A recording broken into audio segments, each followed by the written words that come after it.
बिस्मिल्लाहिर्रहमानिर्रहीम ګرانو ملګرو تاسو ته په لرن انګلیش ان پښتو چینل کې په هراله او ستړي مشو ملګرو په نننی کلاس کې به مونږه تاسو ته هغه ټکي زده کوو کم کارونه چې مطلب مونږ په خپل کوو آسان الفاظ کلاس ته هره پوری وګورئ ان شاء الله دا ټول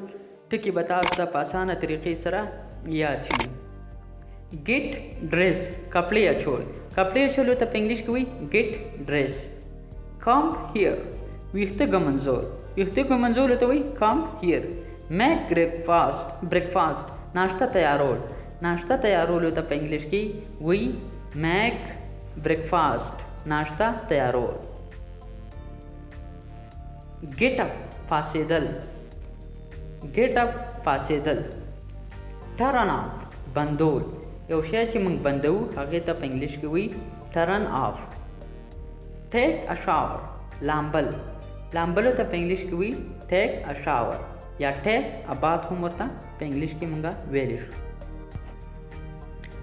water the plant بوټي اوبه کول یعنی بوټو له چې کمې اوبه موږ ورکوو هغې ته موږ په انګلیش کې سمپل ویلی شو چې water the plant eat breakfast ناشته خوړل یا ناشته کول هغې ته موږ په انګلیش کې eat breakfast سمپل ویلی شو iron the clothes کپړې استری کول ته موږ په انګلیش کې وایي iron the clothes drive to work کار لتل یو کس چې څه کار لځي هغې دپاره موږ انګلیش کې دا هم استعمالولی شو drive to work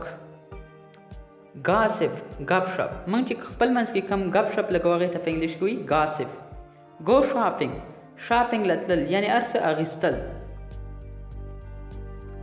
take exercise ورزش کول ته په انګلیش کې وایي take exercise offer prayer مونځ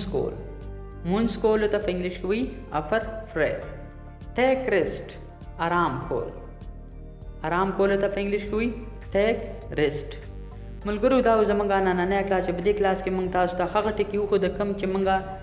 په خپله استعمالو یعنی کم کارونه چې موږ په خپله کوو هغه تاسو ته موږ د پښتو نه انګلیش ته واړول او په اسانه طریقه هم درته په انګلیش کې زده کړو امید کوم چې تاسو به دا کلاس خوښ شوی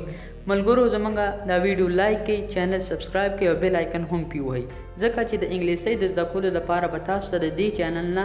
داسې ویډیوګانې میلاویږي اوس ماله اجازت راکئ انشاءالله په بل یو نوي کلاس کې به میلاویږو د الله په امان